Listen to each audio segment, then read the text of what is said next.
Hi.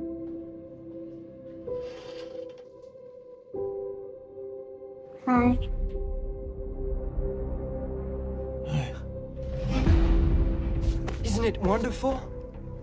Yes. But then a messenger from God to give answers to your questions.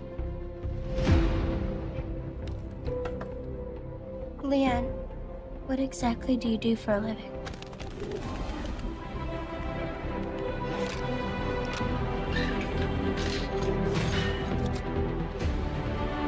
What's your name, Angel?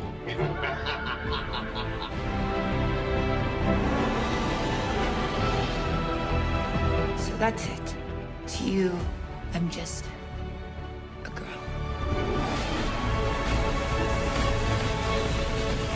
I like these calm little moments before the storm.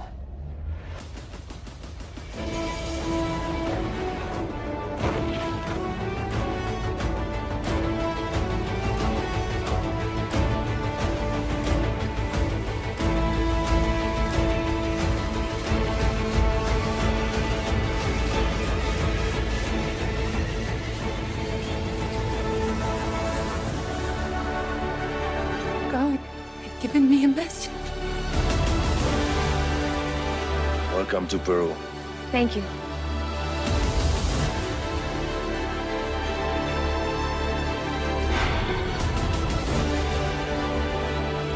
What do you mean, everyone?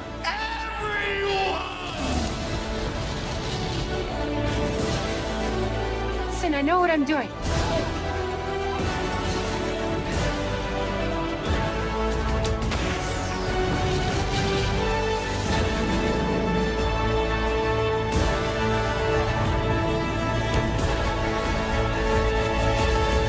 Now.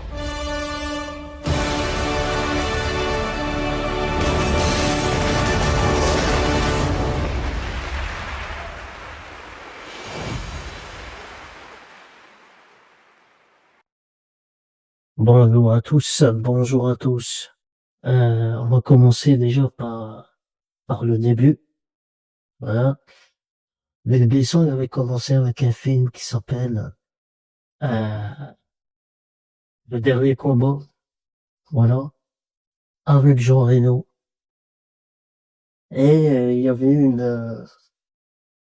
le film, il y avait une récompense du Grand Prix fantastique, je sais plus, un truc comme ça. Je sais qu'il y a eu une récompense parce qu'il y a eu un César, si je me trompe pas. Parce que c'est un film post-apocalyptique qui est très muet. Voilà. Malheureusement, il aurait pu rajouter des dialogues dans le film, ça aurait été meilleur, parce que je l'ai jamais vu de ma vie, c'est un film muet. Voilà. Après, avec Luc Besson, il y a eu la période Gaumont. Voilà. A commencé par Subway. Voilà. Qui est un film très très très expérimental. Voilà, parce que on découvre les bas-fonds de Paris, si je me trompe pas, ça se passe à Paris, dans les souterrains, dans les métros, avec des personnages carrément euh, à la masse. Voilà. Christophe Lambert, j'ai pas compris il y a très longtemps que je l'ai pas vu, mais j'ai pas compris la langue qui tient, la langue rouge, la langue bleue qui tient. Est-ce un hommage à Star Wars? J'en sais rien. Enfin bref. Ensuite, il nous fait Le Grand Bleu. Grand Bleu, j'ai pas vu ce film, hein. Voilà. Sorti en 88. Là, les films, les triangles amoureux, ça m'intéresse pas. Jean-Marc Barr, Rosanna Arquette et Jean Reno. Voilà. Ça, c'est un film un peu, à l'eau de rose, comme dirait mon ami Dark Magica. Ensuite, là, on vient dans le top du top. Voilà. C'est moi, pour moi, c'est là que j'ai commencé à aimer Luc Besson. C'est avec Nikita. Alors, en 90, un pariou de chez Carlo dans un putain de thriller. Jean-Marc Barr. Il y a eu d'ailleurs un remake, euh, s'appelle Nom de code Nina avec, Bridget Fonda que j'ai pas encore vu, que j'ai en Blu-ray. Et il me tarde de le voir. Que Bridget Fonda, elle est incroyable. C'était une belle gonzesse à l'époque, hein, 93. Et ce film-là a changé la donne pour moi, pour Luc Besson, parce qu'il nous fait un putain de thriller avec une femme qui a fait une connerie et en fait on la met en prison et elle doit se racheter et en échange de se racheter, elle doit travailler pour le gouvernement en tant que tueuse à gages. Voilà, scénario avec Checky Cario qui sont il y a des scènes mythiques avec Checky Cario dans ce film-là. Hein. C'est quand Anne Pario, elle l'attend derrière sa cellule et elle le frappe avec une chaise. Oh là là, cette scène-là, elle m'a toujours intrigué. Et ce film-là, il y a quelque chose à mon égard. La musique d'Eric Serra aussi fait partie du succès des films de Luc Besson, parce que c'était son compositeur attitré. Et ce film-là, il a changé la donne pour moi. On sent l'évolution entre son premier film, le dernier combat, je crois, et Nikita. Voilà. Et après, il a fait que se perfectionner, voilà. En 94, il nous fait Léon.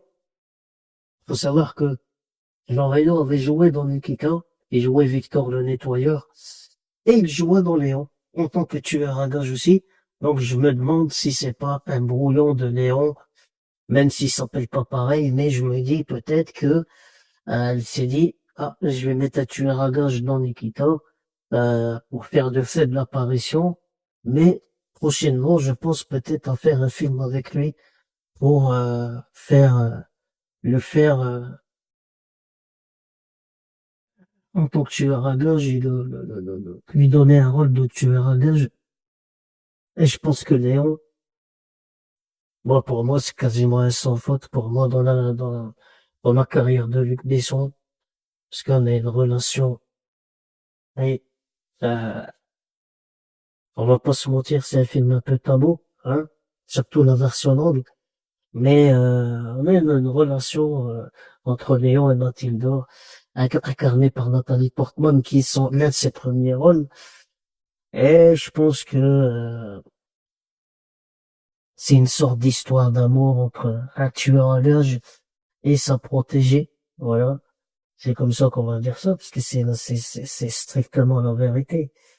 Il y a beaucoup de gens qui ont trouvé ce film un peu polémique. Heureusement que la version au cinéma n'est pas aussi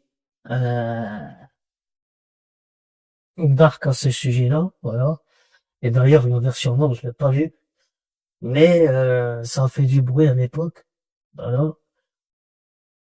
Mais bon, si n'empêche, c'est un bon film, l'interprétation de Gary Oldman, elle est incroyable, voilà. Et je ne peux qu'aimer ce film, voilà, parce que Luc Besson savait nous faire des thrillers, voilà, à l'époque. Il savait mélanger les genres, la science-fiction, etc. Ensuite vient le cinquième élément, qui est le premier film que j'ai découvert de Luc Besson, voilà. Et c'est un film très parodique pour moi, très nanardesque, avec le temps. Moi, il y a une maison qui m'avait acheté la VHS quand on avait 11-12 ans. Voilà. Et j'étais très content. J'étais vraiment très content. J'étais un gosse de 12 ans. Et j'oublierai jamais. Cinquième élément. Ça, c'est un film très, comme il disait, nanardesque, mais très parodique qui va sur un comédie. On aurait pu faire un film de science-fiction un peu sérieux. C'est un des influences de Ghost in the Shell, Blade Runner. Voilà, on a essayé de faire un panaché de plusieurs films. N'empêche que c'est un film très nanardesque. Voilà. Mais bon, on l'aime comme il est avec ses défauts. Au sujet de la VF, Luc Besson, c'était un mec qui était, euh, qui aimait bien changer la voix qui crée des acteurs. Voilà. Bruce Willis, voilà, qui était doublé par Patrick Poivet à la base, se retrouve doublé par Bernard Métro dans ce film-là. Et c'est vrai que le temps, je me dis oui.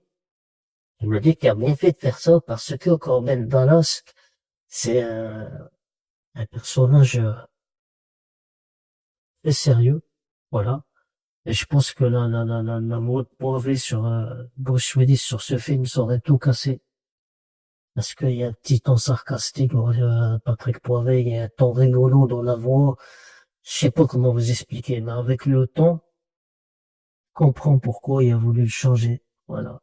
Et si j'ai un an, je vais pas lui mettre la mode Dayard, c'est bon, quoi. Ça va faire un peu, et je trouve que vraiment, avec le temps, Bernard Métro, il a fait un travail incroyable sur Bruce Willis.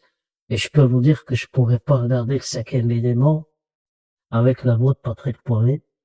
Alors peut-être qu'un jour, il y a des gens qui vont s'amuser à faire, à doubler le film complet avec Patrick Poivet. Peut-être j'aurais aimé, hein, par ailleurs, pour voir ce que ça donne, puisque Patrick Poivet est décédé. Et après, il y a eu la période EuropaCorp.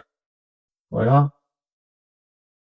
C'est lui, il a produit beaucoup de films, Le Transporteur, Le baiser mortel du dragon, Les banlieues 13, voilà. Il a été producteur de tous ces films-là, qui ont eu plutôt un très bon succès, jusqu'à qu'il tourne des films avec la EuropaCorp. Il a tourné Anna, il a tourné Lucie qui a chié, Anna qui est regardable, Valérion qui a fait un putain de flop. Voilà. Et c'est pour ça il y a eu un redressement judiciaire. C'est pour ça qu'il a dû en finir avec l'EuropaCorp. Il a aussi produit un film avec Guy Pearce qui s'appelle Lockout, qui est un film, un copier-coller sur New York 97. Voilà. On va pas se mentir, c'est une imitation de Snake Plissken dans un navette spatiale, mais le film, vraiment, pour moi, a chié. John Carpenter lui adresse à ce film-là une amour pour plagiat, voilà. Et John Carpenter gagne, voilà, il gagne, hein, et arrive à soutirer de l'argent pour ce film, voilà. Par rapport à ce film-là, ce film est toujours en circulation, d'accord, hein, je l'ai même en Blu-ray, mais il n'est pas terrible. Voilà, il n'est pas terrible, voilà. Et qui pire, je l'aime pas trop, de toute façon. Et ben voilà, la période EuropaCorp. Et là, j'ai vu que dernièrement, ils ont fait Dracula. Lui qui dit qu'il a pas voulu recopier Coppola, qu'il a voulu être fidèle au roman, etc. Moi, j'y crois pas. Voilà. Avec le même acteur qui a fait Dogman avec lui. Dogman, c'est vrai, je n'ai pas vu celui-là. Voilà. Voilà en gros Luc Besson, sans compter dans la vie privée. Voilà. C'est un homme à femme. Les femmes, ils venaient vers lui. Pas pour son physique, mais pour son statut d'acteur. C'est un mec qui, malgré qu'il était marié, il pouvait se taper plusieurs femmes, quoi. C'est un peu son péché, Luc Besson, hein. Je le blâme pas pour ça, il fait ce qu'il veut de sa vie. J'en ai rien à branler. Mais, voilà, mariage avec Campario, mariage avec Milo Jovovich, mariage avec,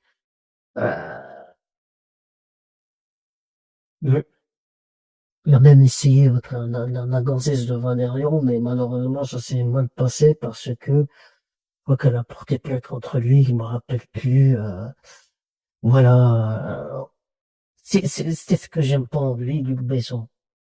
C'est qu'en fait, c'est un mec qui attaque en masse les femmes, quoi. Voilà.